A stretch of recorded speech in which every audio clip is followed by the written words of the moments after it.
July 1954. Haneda Airport, Tokyo. It was a scorching hot summer day, the kind where the heat radiates off the tarmac in shimmering waves. The airport was crowded with passengers arriving from Europe, a chaotic mix of tourists and businessmen. Among the crowd walked a man who seemed entirely unremarkable. He was well dressed in a neat, dark suit, carried a leather briefcase, and looked like any other weary traveler on a business trip. He walked with confidence, blending perfectly into the rhythm of the airport. He approached the customs counter and handed over his passport. The Japanese immigration officer took it, expecting a routine stamp, a quick nod, and a welcome to Japan. But as the officer looked down at the document, he froze. The passport looked authentic. It had the right texture, the right weight. It even had official stamps from previous trips to Tokyo, along with stamps from London, Paris, and Hong Kong. It looked 100% real. But there was one problem, a problem that defied logic. The country that issued the passport simply did not exist. The cover of the passport read, "The United Kingdom of Taured." The officer, confused, asked the man to repeat his country of origin. The man, slightly annoyed by the delay, replied in perfect French, though he also spoke fluent Japanese and English. "Taured," he said. "It is in Europe, between Spain and France. Why is this taking so long?" This was the beginning of a mystery that would defy the laws of reality. The man was taken to a private interrogation room. He wasn't scared, he was confused, even indignant.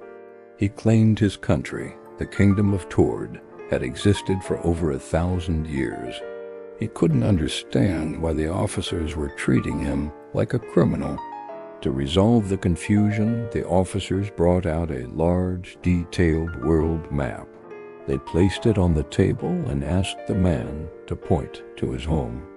Without hesitation, the man's finger landed on the border between Spain and France. He pointed directly at the small principality we know as Andorra. "There," he said. "This is Taured." But when he looked closer at the map, his face turned pale. The name printed on the paper was Andorra, not Taured. He became angry. He insisted that the map was wrong. He said he had never heard of Andorra in his entire life. He claimed that history was being rewritten in front of his eyes. The police searched his belongings, looking for a sign of deception. But everything they found only deepened the mystery. He had currency from several European countries in his wallet. He had a driver's license issued in Taured. He had bank checks from a bank that didn't exist in our world. And most terrifying of all, he had a legitimate reservation at a Tokyo hotel. But when the police called the hotel to confirm, the receptionist said, "We have no reservation for this man. And we have never heard of the company he claims to represent." It was late at night by the time the interrogation stalled. The Japanese authorities were baffled. Was he a spy? A madman? Or something else entirely? They decided to hold him overnight while they investigated further. They took him to a nearby hotel and placed him in a room on a high floor. The room had only one small window, which overlooked a busy street with no balcony or ledge. To be absolutely sure he wouldn't escape, they placed 2 armed immigration guards outside the door. They stood there all night. No one entered, no one left. The next morning, the officers opened the door to take the man for further questioning. The room was empty. The bed had not been slept in. The window was still locked from the inside. The man was gone. But the mystery gets deeper. Back at the airport security office, the man's passport, his driver's license, and his Taured checks, which were locked in a secure, reinforced safe, had also vanished. It was as if he and his entire country had never existed. For decades, this story has been cited as one of the most compelling pieces of evidence for the many worlds interpretation of quantum mechanics. The theory suggests that our universe is just one of infinite parallel realities.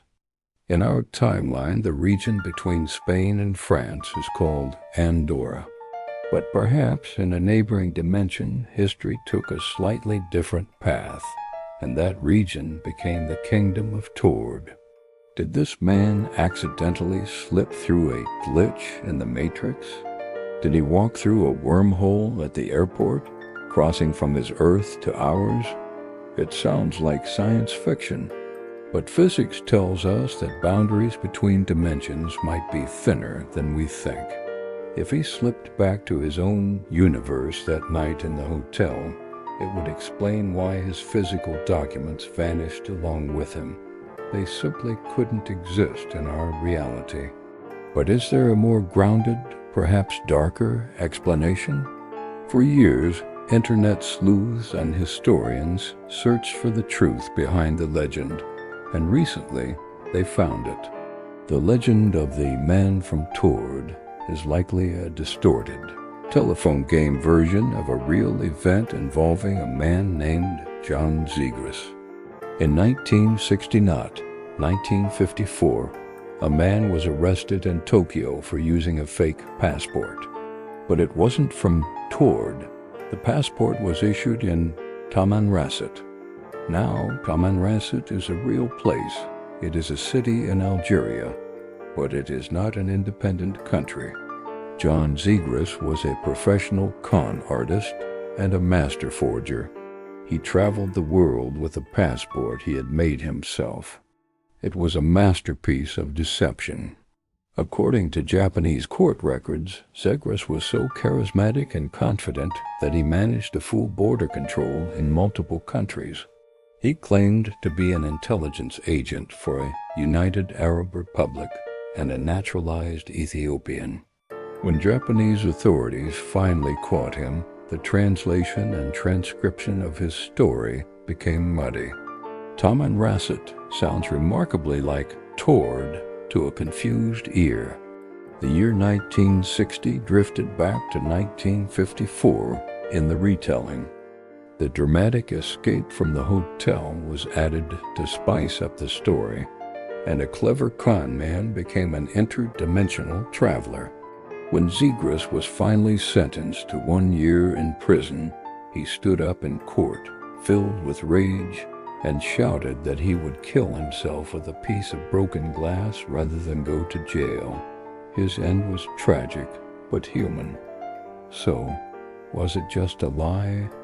A myth born from a misunderstanding? Maybe, but why does the story persist? Why do millions of people find the idea of Taured so believable? It connects to the phenomenon known as the Mandela effect, where large groups of people remember a history that never happened. We want to believe that reality is not fixed. We want to believe that there are other worlds, other possibilities, just a heartbeat away. The story of the man from Taured asks us a frightening question. What if you woke up tomorrow and your passport was invalid? What if your country was gone? What if everyone told you that the place you call home never existed? Whether he was a dimension hopper or the greatest con artist in history, the man from Taured has secured his place in our folklore. He is the ghost in the machine, a reminder that our grip on reality is more fragile than we admit. This is Retrograde. We explore the glitches in the system. The history books are full of redacted pages, and we are just getting started uncovering them.